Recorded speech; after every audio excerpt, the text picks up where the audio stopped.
Armed agents storm PR warehouse. Find politicians have been hoarding relief items. Some Puerto Ricans breathed a sigh of relief this week when, after 112 days of being without electricity since Hurricane Maria devastated the island, power finally returned to their homes, schools and businesses, but no thanks to the corruption and incompetence of their own government.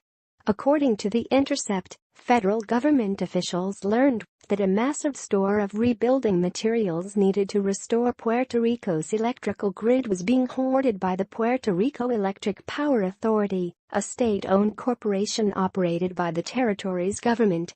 Armed with this information, federal agents then raided Prepa's warehouses on January 6 with a security detail and thereafter began distributing supplies to contractors, confirmed USIS spokesman Luciano Vera.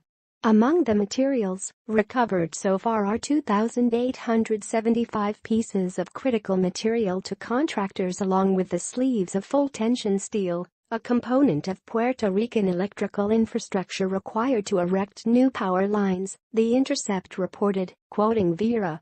This encounter reportedly occurred as around 50% of Puerto Ricans still remained without electricity.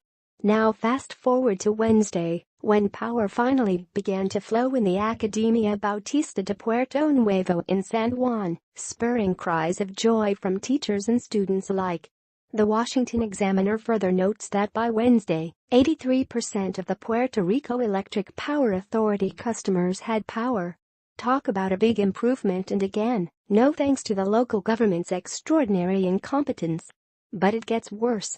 The Intercept pointed out that even as Prepa hoards crucial resources that could help remedy the island's dire situation, Puerto Rico's government is attempting to annihilate the power provider's only regulator. When the current administration was in the opposition, they opposed all the energy reform bills, said former Puerto Rico State Senator Ramon Luis Neves, referring to the so-called New Progressive Party. Now that they are in power, they have been trying to eliminate the energy regulator and the reforms that were passed. Here's another interesting tidbit of information. Because of Prepa's hoarding, some mayors tried taking matters into their own hands, reportedly buying grid restoration supplies out of municipal budgets, according to The Intercept. That sounds like a local elected official using personal initiative to get something accomplished in the face of a system that's completely dysfunctional. Not surprisingly, that list didn't include San Juan Mayor Carmen Yulín Cruz, who's made it her personal mission to waste valuable time and resources constantly smearing President Donald Trump and his administration instead of doing her job.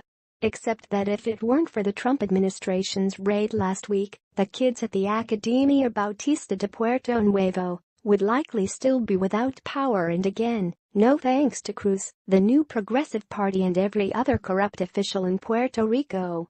Please share this story on Facebook and Twitter and let us know what you think about Puerto Rico's state-owned power company hoarding supplies from its own people.